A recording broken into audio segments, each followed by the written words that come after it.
Olá, todo mundo que acompanha o canal da Bro Inteligência Estratégica no YouTube. Obrigado por estarem aqui. Já o convido a se inscrever no nosso canal e seguir aí, ativar o sininho para ser atualizado de cada novidade. Hoje nós vamos falar com o André Freitas. Ele é um dos fundadores e CEO da Red Investments, uma das principais entidades que trabalha no mercado de FIs no Brasil. Tudo bem, André? Tudo bom, Fábio? É um prazer estar aqui com você, estar aproveitando aí do seu canal de comunicação, porque é sempre bom estar podendo falar sobre esse mercado de fundos imobiliários, sobre o mercado imobiliário como um todo, né? Então vai ser bom bater esse papo aqui com você. Obrigado por me convidar para estar junto aqui com vocês no YouTube. Legal. André, queria começar falando que antes de você fundar a Red, você já é um dos precursores desse mercado de FIs, né? Conta um pouquinho da tua trajetória até chegar na Red para a gente entender o contexto de como que você acumulou experiência e ajudou até esse setor a se estabelecer no Brasil. Na verdade, eu trabalho desde 83 na Red, né? Então, a primeira empresa que eu trabalhei foi a Red. Eu estudava administração, eu fiz administração na USP. Naquela época, eu fazia administração e geologia naquela época. Nossa! E aí, tipo, eu comecei a trabalhar na Redding, que era uma corretora de mercadorias. Então, a minha origem é o mercado de commodities, né? Uhum. Na verdade, nós trabalhávamos na Bolsa de Mercadorias de São Paulo. Nós tínhamos um título da Bolsa de Mercadorias de São Paulo e éramos muito atuantes nos mercados de café, de boi e de ouro. O mercado de ouro era da Bolsa de Mercadorias de São Paulo também, tá? Então, a origem é essa em 1983. Vamos fazer aí 38 anos, agora em outubro, que foi quando eu comecei a trabalhar. Então, a trajetória da Redding, na sequência, ela comprou a Grifo e se juntou com a Grifo, fazendo a Redding Grifo, né? Então, eu sou sócio fundador da Redding Grifo, né? E depois da Redding Grifo, o objetivo ali era sair da corretagem de mercadorias para a corretagem de títulos financeiros, como Papéis. ações, papéis, né? E a Grifo era uma corretora de valores, né? Então aí a gente se tornou uma corretora de mercadorias e também uma corretora de valores, né? A partir daí, no começo aí dos anos 90, nós fizemos o primeiro fundo de commodities na Redding Grifo, que eram, na verdade, fundos de renda fixa travestidos de commodities, que você fazia todo o enquadramento em box de opções de café, na verdade. Então, tipo, esses fundos se transformaram depois nos fundos DI. Tá? Uhum. Acho que em 91 se transformaram em fundos DI, e foi o começo da indústria de fundos no Brasil, né? A partir daí, então, nós montamos a distribuição de fundos também, ou seja, criamos um private banking, né? Depois nós passamos a fazer um fundo de fundos em 95, que até hoje está no Credit Suisse, esse fundo, chama-se Top Fund, que é um fundo de fundos. E o Verde, finalmente, em 97, que foi o grande sucesso, né? Até hoje. Até hoje é um sucesso, graças ao talento aí do Luiz. Tem o dinheiro lá, inclusive, viu? Olha só. Então, o Verde, na verdade, era um fundo de commodities, por isso que ele tem esse nome, né? Foi um programa que a gente desenvolveu. À época, eu era conselheiro da Bolsa e a ideia era... A Bolsa de Mercadorias de São Paulo havia sido comprada pela BMF, tá? A BMF foi fundada em 86 e 89, 86 para 87, ela queria incentivar esse mercado de futuros financeiros agrícolas, né? Então, ela criou um fundo não, ela criou 10 fundos, ela criou um programa. Era um programa que poderia permitir até 10 fundos, onde o interessado ele iria efetivamente montar o fundo, né? A Bolsa punha R$500 mil, tá? E esses R$500 mil da Bolsa não podiam ser mais do que 50% do fundo. E o fundo tinha a obrigação de operar todos os dias no mercado agrícola, todos os dias. E de ter a posição preponderantemente em mercados agrícolas. Então, foi assim que foi criado o Fundo Verde, lá atrás, né? Onde a gente fazia operações de boi, de café e tal. Só que essas operações de mercado futuro ou de opção, elas têm pouca exposição de caixa, porque o mercado futuro te exige uma margem. Você põe uma carta de fiança, alguma coisa assim, que normalmente é 4% do valor do contrato. E opções você paga o prêmio, né? ou você põe uma margem se você estiver operando vendido as opções. Né? Então, basicamente, sobrava caixa. E esse caixa era administrado pelo Luiz Stuberger com todo o talento que ele tem. Né? Não é à toa que é o maior gestor aí do Brasil. Então, rapidamente, o Fundo Verde ele se transformou de um fundo eminentemente agrícola, focado nesse mercado, para um fundo focado no mercado financeiro, de forma geral. Né? E a história está aí para comprovar o grande sucesso que ele teve. Eu acho que o sucesso do fundo ajudou muito também a Red Grifo a crescer. Né? A Red Grifo foi, na década de 90, fim da década de 80, começo da década de 90, uma das maiores corretoras do Brasil, né? Tanto em futuros financeiros quanto em agrícolas. Né? E depois, à medida que o mercado financeiro mesmo foi evoluindo, essa parte da gestão, da asset, né? E a parte do private ganharam um dinamismo próprio e uma liderança também de mercado, não é? O Verde sendo o fundo de maior sucesso aí da indústria de multimercados à época, e isso chamou a atenção de pessoas ou empresas que pudessem estar interessadas na nossa empresa, né? Então, com isso, nós decidimos fazer um IPO em 2006 e contratamos o Credit Suisse e o UBS para serem os bookrunners desse IPO, né? E, no final, no meio desse processo, o Credit Suisse se interessou por adquirir a Red Grifo, e nós, em vez de levarmos o IPO ao fim, nós abortamos o IPO e fizemos uma venda para o Credit Suisse, onde ele comprou, no primeiro momento, 50% mais uma ação, e depois de 5 anos, comprou o restante e ficou dono de 100% do Credit Suisse Red Grifo. Então, na verdade, a Red Grifo, como criada como um partnership, ela foi até aí 2011, até o final de 2011. A partir de 2012, o Credit Suisse era 100% dono da Red Grifo. Né? Aí eu tive um período ainda de 3 anos de não-compete, que era 12, 13, 14, e a partir de 2015 eu estava apto a recuperar, vamos dizer assim, a capacidade de trabalhar no mercado financeiro por conta própria. Então, acho que a ideia, a cultura que a gente teve sempre, dentro da Red e da Red Grifo, que era uma cultura de partnership, falou mais alto, e eu tive a ideia, então, de montar a Red no fim de 2016. E aí, então, no fim de 2016, eu me desliguei do Credit Suisse para começar essa nova etapa aqui dentro da Red, focado realmente na gestão de produtos financeiros. E por que uma escolha importante do mercado imobiliário? Por que os fundos imobiliários ganharam uma projeção grande dentro da Red? Olha, na verdade, a Red começou ainda em 2015 com um fundo multimercado, que é um fundo muito antigo, do começo dos anos 2000, que opera realmente um hedge fund. Né? É o que seria o Verde 20 anos atrás, vamos dizer assim, tá? Ou mais. Né? Ou seja, tem liberdade de operar em todos os mercados, mas tem um foco maior no mercado de commodities e no mercado de imobiliário mesmo. Na verdade, vamos dizer assim, eu, como foco específico, eu me dediquei muito a commodities, me dediquei muito ao mercado imobiliário, desde 2003. Né?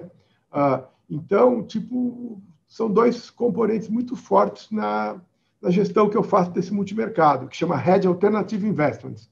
Tá? Então, é um fundo realmente mais com esse foco. Esse fundo está aqui desde 2015 já, tá? Com ex-sócios da Red Grifo que pegaram esse fundo para tocar em 2015, né, para fazer a gestão. Eu me juntei a eles em 2016. Tá? Então, a razão do foco do mercado imobiliário, eu acho que é de 2003 em diante, vamos dizer assim, dentro da Red Grifo ainda, a gente decidiu explorar esse mercado imobiliário. Não é?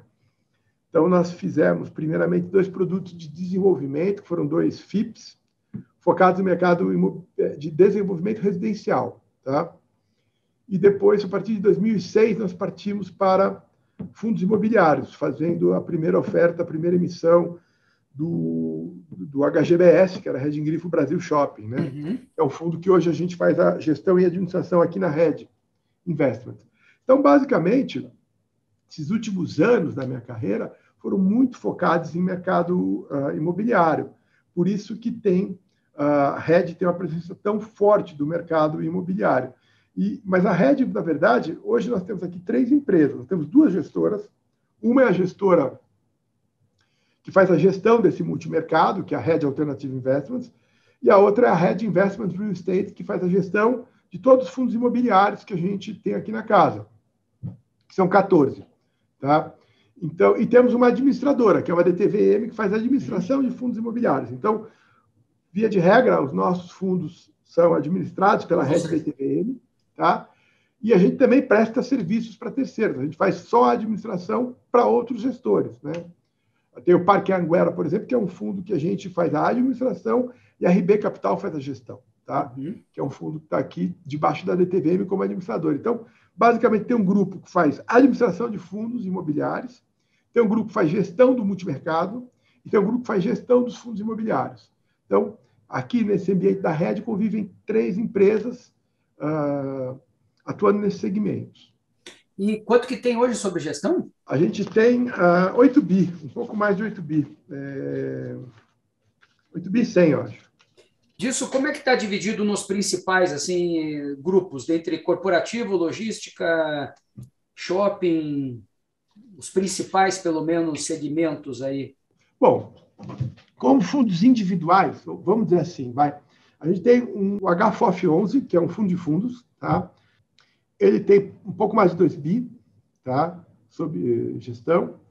Depois nós temos o Brasil Shopping, que é um fundo que tem investimento em 18 shopping centers, que tem também ao redor de 2 bi sob gestão. Aí estou pegando pelo valor patrimonial, tá? Aí nós temos o Red AAA, que é um fundo de lajes corporativas, que está entre 300 e 400 milhões. Temos também o HLOG, que é um fundo que investe em condomínios industriais e logísticos. O HREC, que é um fundo de recebíveis. E aí temos outros fundos que a gente faz administração e gestão, que são, por exemplo, o West Plaza, no FIGS, que é um fundo de shopping que tem 2 shoppings. A gente só faz administração também. Você tem o Atrium Shopping Santo André. Enfim, se a gente for pegar por estratégia, acho que a estratégia que a gente tem mais recursos sob gestão é de shopping, né? E o mercado como um todo, qual o tamanho hoje da indústria de fundos no Brasil, de fundos imobiliários? Ao redor, perto de 140 bi em fundos listados, quase 200 bi em fundos de maneira geral, né? Mas listados, que é o que a gente olha mais a miúde, né? Que é o que está na B3, são acho que são 138 bi. E isso representa quanto do mercado de fundos do Brasil? O quanto que o mercado de fundos imobiliários já é do mercado de fundos do Brasil? O mercado de fundos imobiliários é 2,9% da indústria do mercado de fundos. O mercado de fundos é 6,7 trilhões, o mercado de fundos é 2,9%. Se pegar em 2021, o mercado de fundos imobiliários está com 8,5% da captação. Então, tanto esse ano quanto o ano passado, o ano retrasado, ele tem crescido de participação relativa no estoque da indústria de fundos, né? Eu acredito que tem aí um caminho para chegar rapidamente em 4%, 5%, eu acredito. E você acredita que também vai aumentar a diversificação, porque o início dos fundos foi muito focado em shopping, ativos estáveis, né, já performados, e um track record bem estabelecido, precisava de uma consolidação também, a indústria que passou por uma consolidação razoável, logística também, né? E você acredita que agora outros segmentos não tão tradicionais tendem a crescer dentro do portfólio de fundos imobiliários? Olha, nós estamos experimentando aqui, nos últimos 2 anos, principalmente, uma mudança bem grande, né? Ou seja, a gente está com, hoje, ao redor de 48% da indústria dos listados já é de fundos de papel, fundos de CRI e fundos de fundos. Mais ou menos, um pouco mais do que 38% do estoque já são fundos de CRI e um pouco menos de 10%, ao redor de 9 pouquinho, 9 baixo, de fundos. Então, isso já é uma mudança grande, porque se você for pegar 5 anos atrás, você pode ver que era o inverso. Acho que os fundos de papel representavam 10% ou 12% da indústria. Hoje são 48%. E os fundos de tijolo, que representavam só os fundos de laje corporativa, que eram algo como 30% da indústria, hoje representam 8% da indústria. Então, houve essa migração, eu acho que muito ajudada pela cultura da renda fixa que você tem no Brasil e também pelo fato de você ter colocado a taxa de juros no pós-pandemia aí em 2%, que realmente fez com que houvesse uma migração muito grande da renda fixa para a renda variável. Ainda temos números crescentes. Esse ano nós já estamos com quase 32 bi de captação.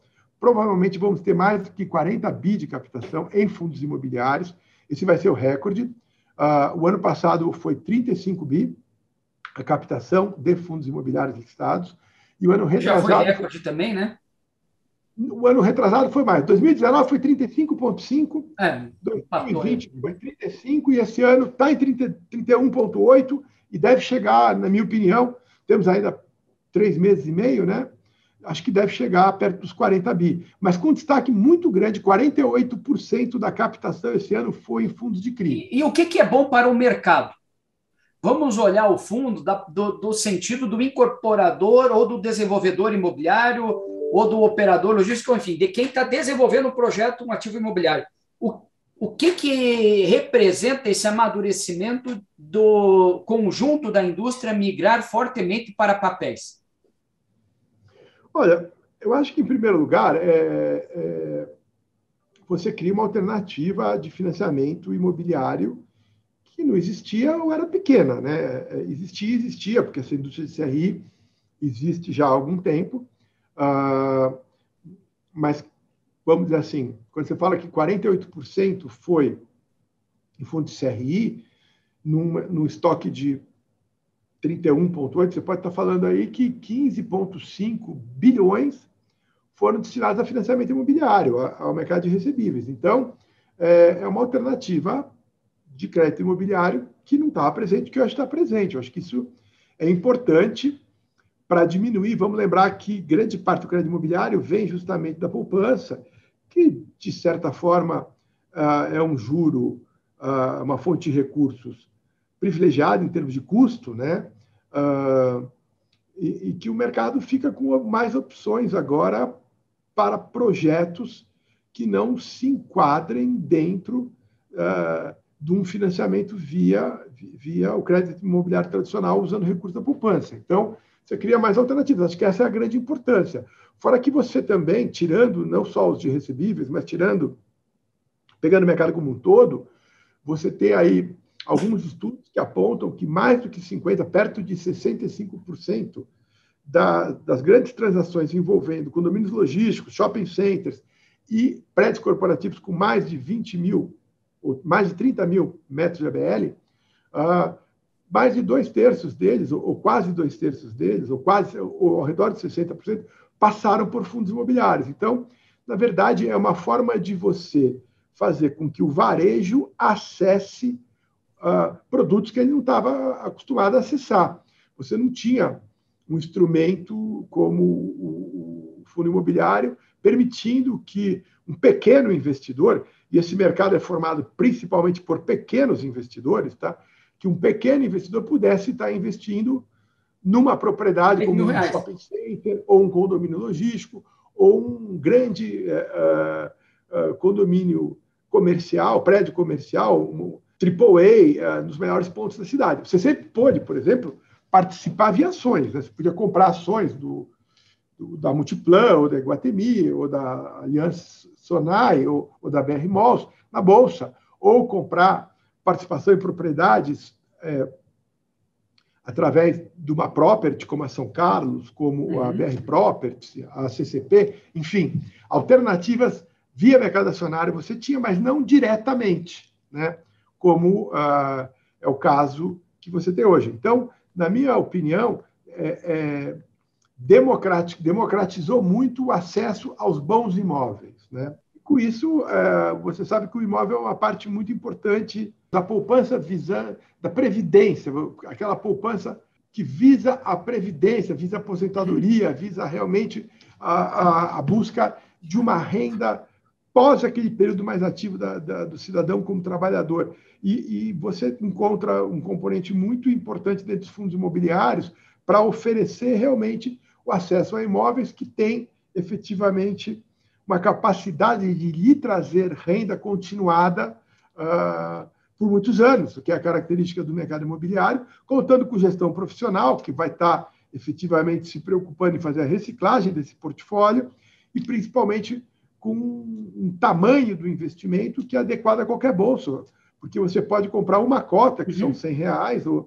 ou 10 cotas, ou 20 cotas.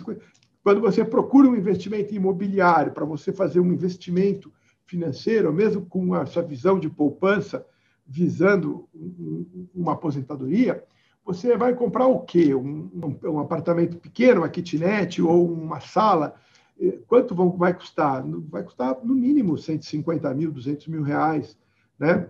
Então, quando você tem acesso a esse tipo de investimento com R$1.000, com R$500, com R$2.000, com R$10.000, e liquidez diária, né? E isenção de impostos, então a competitividade desse produto é muito grande. Eu acho que ajuda muito a desenvolver o mercado imobiliário brasileiro e, principalmente, dar acesso aos bons produtos para qualquer investidor de qualquer tamanho. Não é à toa que de 1,5 milhão de investidores que nós temos, quase 1.455.000 são pessoas físicas, né?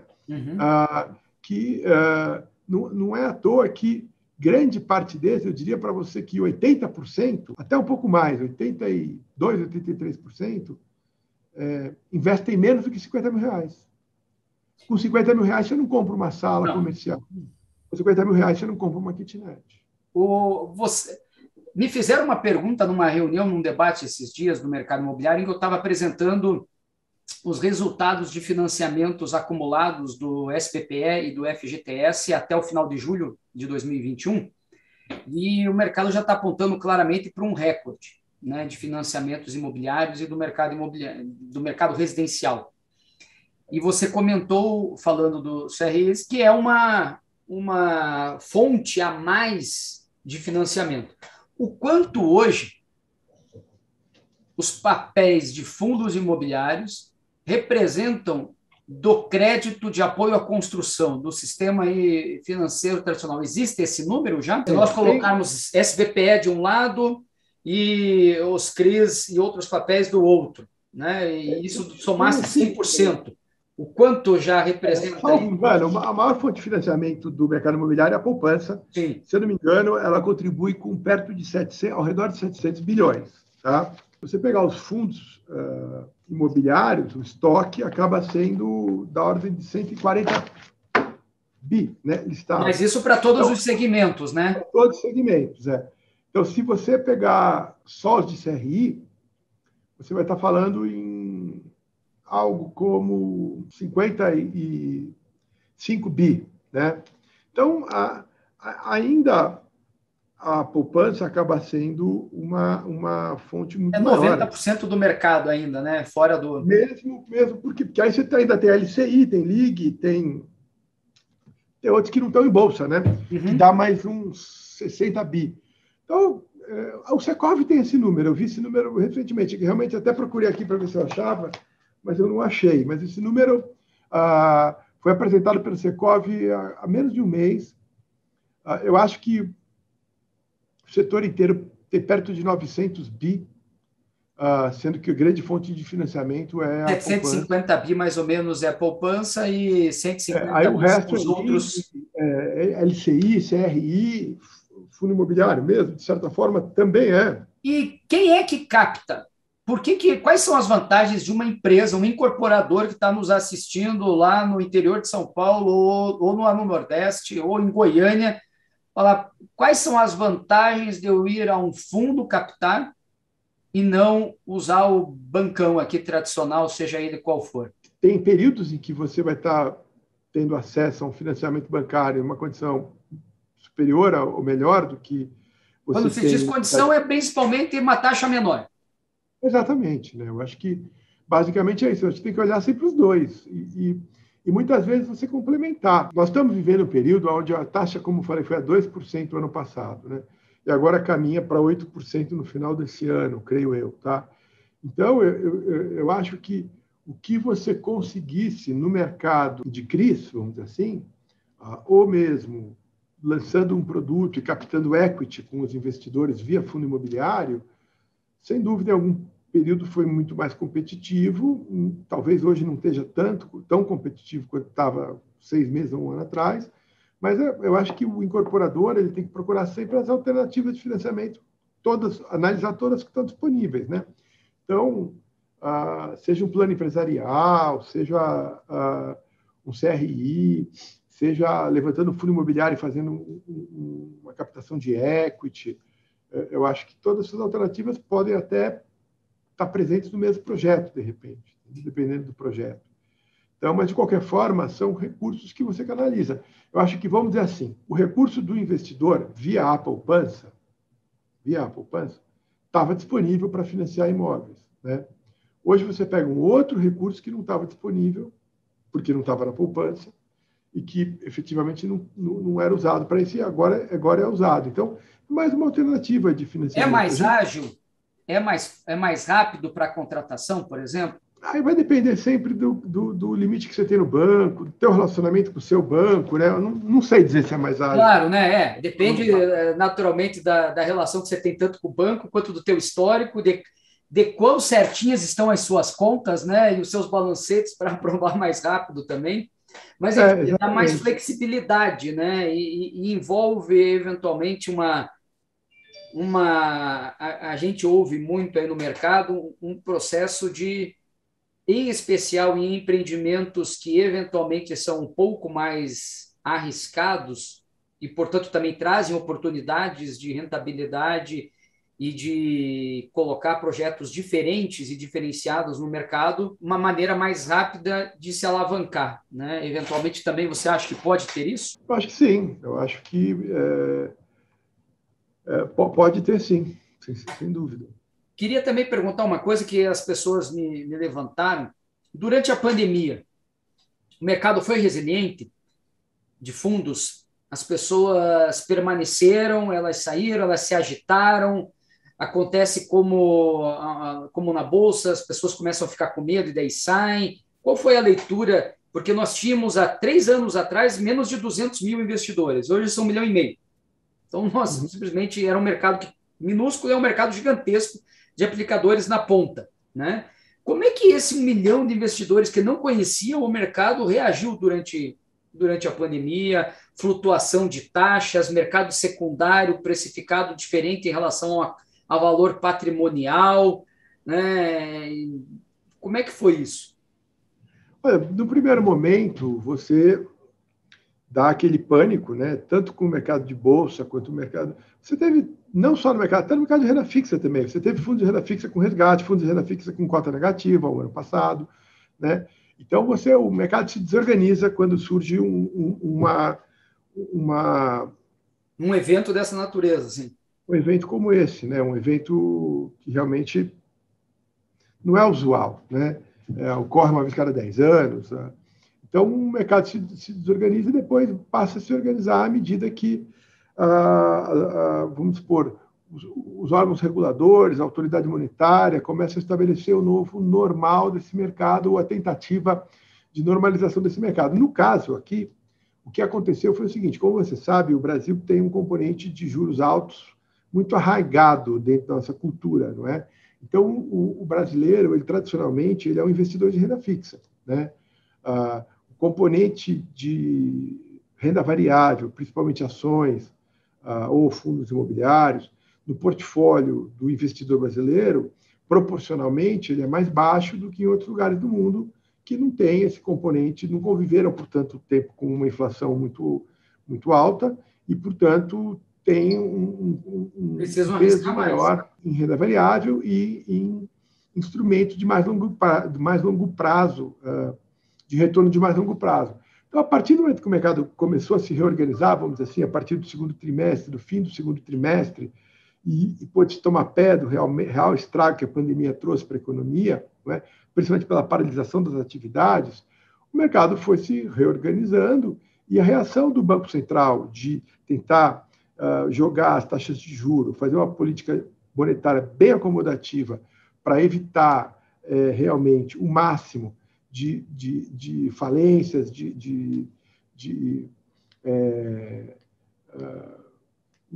enfim, de fracasso das empresas perante a paralisação das suas atividades, foi um fato inédito. Acho que eu nunca na minha vida esperei ver juros, a Selic, a 2%, como chegou a vir. Né? Uhum. E com isso, obviamente, a renda fixa ela deixou de ser interessante. Isso fez com que os investidores começassem a sair da renda fixa e ir para a renda variável. Isso funcionou tanto para a Bolsa, né, quanto para o mercado de fundos imobiliários. Então, como você disse, em dezembro de 2019, você tinha 640 mil investidores. Você terminou o ano de 2019 com 640 mil investidores, né?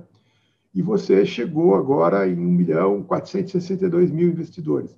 Então, você pôs aí 830 mil novos investidores em 20 meses para o mercado de fundos imobiliários. Fora o aumento também do número de CPFs que investiam em bolsa de valores, né? Então, você teve realmente uma marcha da renda fixa para a renda variável por conta dos investidores à procura de uma maior rentabilização do seu investimento. Né? Agora, você já está num outro processo. O Banco Central se vê na obrigação de fazer uma política mais hawkish, que a gente chama, ou seja, uma política muito mais conservadora, né? Que está levando as taxas de juros, como eu falei, provavelmente a terminar o ano próximo de 8%. Né?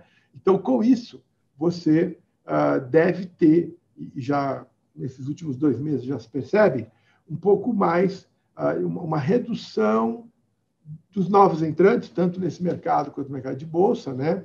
Você já começa a ter um pouco mais de seletividade em relação aos produtos que vêm a mercado, ou seja, o investidor exige um pouco mais de retorno, um pouco mais de prêmio, um pouco mais de yield, né, nos fundos imobiliários que estão vindo à bolsa, e isso explica porque os grandes captadores do mercado de fundos imobiliários no ano de 2021 são os fundos CRI, porque eles têm indexação a índices inflacionários ou ao próprio CDI, e com isso eles se beneficiam da alta do CDI e da alta da inflação que houve recentemente. Então, na verdade, você teve uma mudança grande, uma transformação. Esse mercado foi apresentado para vários investidores novos que não tinham experiência de investir em fundos imobiliários. Eles entraram motivados pela queda da remuneração da renda fixa, em grande parte, por causa da redução da Selic pelo Banco Central para o nível de 2%. E agora eu acho que esse movimento já é mais lento, já é um pouco menos um pouco menos extensivo, já um pouco mais restrito, mas ainda assim, no último mês tivemos uma entrada de 24 mil novos investidores, que é um número significativo, né? E André, então, entrando aqui na parte final da nossa entrevista, falar um pouquinho do futuro, a primeira coisa, algo mais macro, né? O que preocupa mais o setor de fundos? Inflação ou juros? Setor de fundos, que você diz imobiliários. Isso, desculpa. Eu acho que os dois, porque, na verdade, inflação o aumento da inflação leva ao aumento de juros. Então, quer dizer, na verdade, eu particularmente acho que esse movimento inflacionário ele já houve, tá? Ele já está aí, já está nos preços. Você teve aí uma alta expressiva do preço das commodities, você teve uma alta também em função da desvalorização do real em relação ao dólar, não é? Então, eu acho que o Brasil tem uma questão que é fiscal, né? E você teve uma trombada fiscal com a pandemia, porque o governo foi chamado a, de certa forma, abandonar as suas preocupações fiscais para poder socorrer a população e as empresas que estavam precisando de recursos num momento de atividade quase parada. Vamos lembrar que o PIB caiu 4,1% no ano de 2020, não é? Então, você tem uma questão fiscal que é preocupante e ela volta ao centro das atenções agora, né? E você tem uma questão inflacionária. A questão inflacionária, para mim, ela é temporária. Por que ela é temporária? Porque Você pode pôr os juros em 30 que não vai fazer chover. Não vai fazer diferença. A crise hídrica não tem nada a ver com juros, então ela não pode ser tratada com juros. Não é? Crise hídrica é outra coisa. Você sobe o juro para 50%, vai chover? Não. Quer dizer, se chover, você recupera a capacidade dos reservatórios e consegue gerar energia a um preço mais baixo, isso torna-se deflacionário. Mas, por outro lado, a produção de alimentos, por exemplo, ela tende a recuperar, né? A gente acredita que vai ter uma normalização, inclusive no horizonte mais próximo, que a gente pode ter um pouco mais de previsibilidade. É previsto aí que a região sul já tenha um regime hídrico normalizado em setembro, e a partir de outubro a região sudeste e parte da centro-oeste também tem. Portanto, vai haver plantio e, portanto, já começa a vir os números de safra para o ano que vem, de intenção de plantio e de aumento da área plantada, que nos trazem realmente o conforto de que provavelmente teremos uma safra recorde. Então, pressão inflacionária por conta de alimentos no ano que vem não teremos. A não ser que mude alguma coisa muito grande na questão climática, né? Bom, e a pressão dos preços da energia? Bom, nós temos a questão do Brasil ser dependente da matriz hidrelétrica, né? E essa matriz hidrelétrica, ela não teve descanso, porque nós quase tivemos uma crise hidrológica também em 2015, então sim, usamos mais do que devíamos os reservatórios, né? E não recupera completamente, não recuperaram completamente, né? O Brasil não tem conseguido recuperar os seus reservatórios, porque, na verdade, o regime hidrológico mudou, a verdade é essa, com o aquecimento global, provavelmente, não é? E, com isso, a gente vai ter que desenvolver novas formas de produção de energia, como estamos, não é? Como estamos com energia solar, estamos com energia eólica. Eólica, em especial. Exatamente. Então, eu acho que só que isso leva tempo. Leva tempo e necessidade de investimento que o governo não tem. Na verdade, o governo brasileiro perdeu a capacidade de investir também. E aí vem de volta a questão dos fundos de investimento, tanto os imobiliários quanto a estrutura, que trazem o capital privado, o capital do investidor, aquele cara que carregava a dívida do governo para investir em projetos. E investindo no projeto certo, investindo no imóvel correto, no desenvolvimento, tanto imobiliário quanto de infraestrutura correto, ele provavelmente vai ter um retorno maior e vai ajudar o país a se desenvolver, né? Então, isso que é a questão que é mais importante dessas novas formas de financiamento. Então, a questão é, o Brasil vai ter que produzir, vai ter que alterar a sua matriz energética, e ele está fazendo isso, a verdade é essa. Só que leva tempo. Leva tempo, a gente vem de 3 anos de recessão, 14, 15, 16, uma recuperação pífia, 17, 18 e 19, de ao redor de 1% ao ano, e aí nós mergulhamos na pandemia. Então, a gente tem quase que uma década. Exatamente. Se você for pegar, talvez, o PIB per capita, talvez estejamos ainda em 2011 ou 2012, ou seja, andamos aí 10 anos para trás. Então, recuperar tudo isso vai levar tempo. Então, eu acho o seguinte, quando a gente analisa a inflação e os juros, como você perguntou, Fábio, acho que a inflação está dada, ela é isso, não é? Ela, na minha opinião, ela está fazendo o seu pico. Ela teve uma sobrevida, ela já deveria ter feito o seu pico, ela teve uma sobrevida... Da energia, tanto inicialmente o petróleo, quanto depois a eletricidade. Exatamente. Mas isso aí é transitório, e isso vai acabar. Então, a gente já viu, por exemplo, nas economias desenvolvidas, a mudança do segundo para o terceiro tri foi o pico de produção, o pico de atividade econômica. Você já vê a China desacelerando. Coisa curiosa, a China, você vê o comportamento do minério de ferro, que nos últimos 3 ou 4 meses, nos últimos, vamos dizer assim, 150 dias, caiu próximo de 60% já. Entendeu? Porque a China, como tem estoques reguladores, ela simplesmente para de comprar. Você tem aí a questão também do mercado imobiliário na China, que também está desaquecendo. Tem aí essa Evergrande, que é uma grande construtora chinesa, passando por dificuldades. Então, você tem... Uma dívida de curto prazo só de 104 bilhões de dólares? Olha só. Então, e você tem a China vendendo petróleo das suas reservas no mercado interno.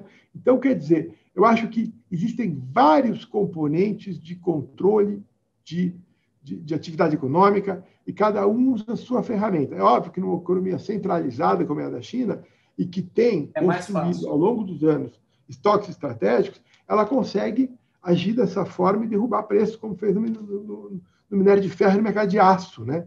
Então, eu acho que essa pressão, que é a grande pressão do IPA, né? Nós chegamos a ver, o IPA é o maior componente do IGPM, ele é 60% do IGPM. Nós chegamos a ver o IGPM de 12 meses, né? A janela de 12 meses dele, em algum momento, lá para maio, junho, bater quase 38%. Hoje, já acreditamos que o IGPM em 2021 vai fechar 19%.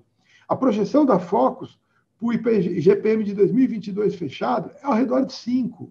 Então, quer dizer, esse solavanco inflacionário... O desinflar da inflação já está contratado também, né? Já foi. Agora a gente vai olhar devagarinho, à medida que for chovendo, à medida que os reservatórios vão se recuperando. Que a produção agrícola vai se estabilizando e aumentando. Exatamente, você vai ver aí os preços baixarem. E eu não acredito, tem aí, é óbvio que os índices inflacionários você tem capturado, e você vê isso nos jornais e nas próprias órgãos, seja das universidades ou do governo, coletores de índices de inflação, que há uma grande difusão hoje dos índices inflacionários, não estão tão localizados. Estão começando, à medida que você avança com a vacinação e tem condição efetiva de abrir a economia, você tem alguns serviços ainda com gargalos, e esses serviços podem repercutir em alta de preços, né? E essa alta de preços vai ser capturada pela inflação. Mas, olha, com o desemprego em 14,2%, com 14 milhões e 400 mil pessoas desempregadas no país, não tem como isso ser inflacionário. Não é demanda, né? Não é demanda, a verdade é essa. Você tem que enxugar uns 2, 3 milhões de pessoas de emprego, criar 2, 3 milhões de empregos, para você efetivamente ter uma inflação de demanda, né? Você vai normalizar a oferta, com a agricultura funcionando bem e, se São Pedro ajudar, a questão energética se resolvendo ao longo dos próximos 6 meses, certo? Que nós vamos entrar no período das águas a partir de outubro, não é? Então, isso tudo vai ser deflacionário. Nós temos também, talvez o preço relativo da economia brasileira que esteja mais fora de preço é o dólar versus real. Se você tiver um pouco de tranquilidade no campo político que permita você endereçar reformas e realmente responder às dúvidas sobre a nossa capacidade fiscal de uma maneira assertiva, né? Porque é aquilo, por que vamos mudar agora para o Auxílio Família, não é mais Bolsa Família, Auxílio Brasil, não é? Por que não fala? O Auxílio Brasil vai ser R$300. Acabou a brincadeira, porque vai ser 400. É só dizer, não, queremos um auxílio família de R$300. Pronto. Não, vamos furar o teto. Pronto. Então, se você tiver um auxílio família dessa magnitude, que é o que nós podemos dar, não tem problema com a questão fiscal. O crescimento econômico que nós estamos vendo este ano serviu para aumentar a arrecadação de impostos e, de certa forma, recompõe a questão inflacionária, a questão fiscal. Então, a gente não tem uma história. Né? Nós chegamos a acreditar, em algum momento, no meio do ano passado, que poderíamos ter uma dívida PIB de 100%. Provavelmente nós vamos terminar uma dívida PIB de 82%, 83%. Então, é muito melhor que qualquer um podia imaginar. Então, a inflação ajudou nesse aspecto, né? Esse foi o lado que a inflação ajudou, né? Melhorou o PIB nominal. Então, eu sou otimista. Eu acho que a inflação está batendo aí o seu ponto mais alto quando olhamos ela no acumulado de 12 meses. Daqui para diante, ela deve desacelerar. Eu acho que a questão fiscal não vai ser um problema para o Brasil, ele vai respeitar o teto. Essa questão dos precatórios vai se resolver. A questão do Auxílio Família, que é tão necessária para um país pobre como o nosso, vai existir, mas vai existir em valores que são possíveis dentro do nosso orçamento, né?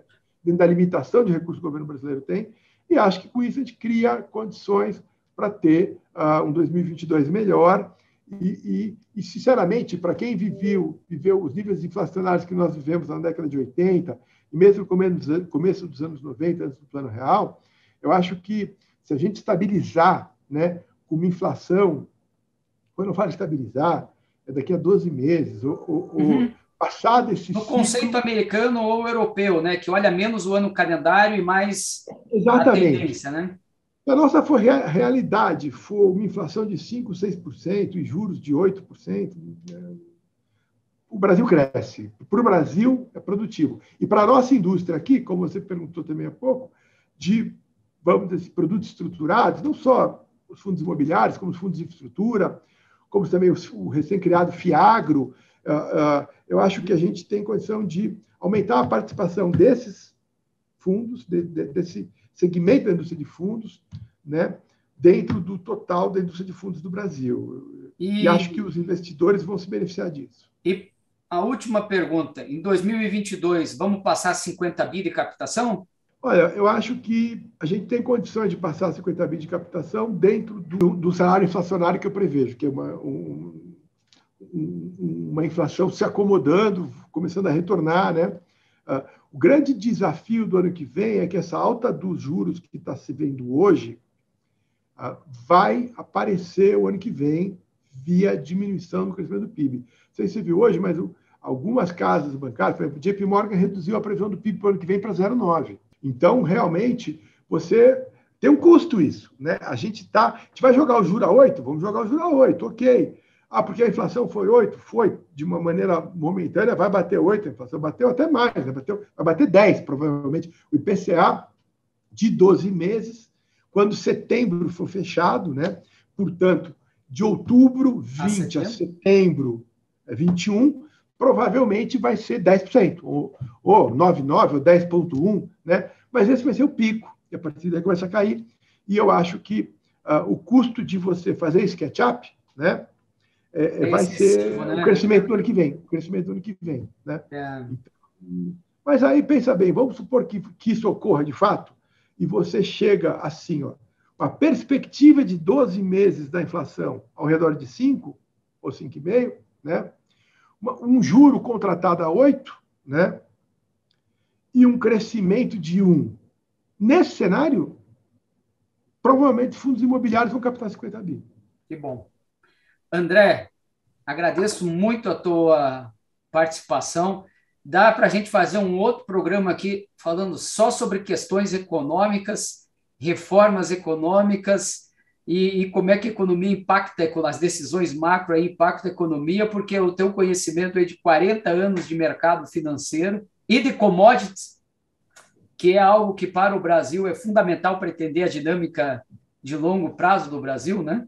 Ainda mais todos os tipos de commodities, eles influenciam muito todos os nossos preços e inclusive os nossos resultados fiscais, exportação e etc., ajuda a ter essa imagem mais ampla do mercado de fundos, do mercado imobiliário e da economia brasileira.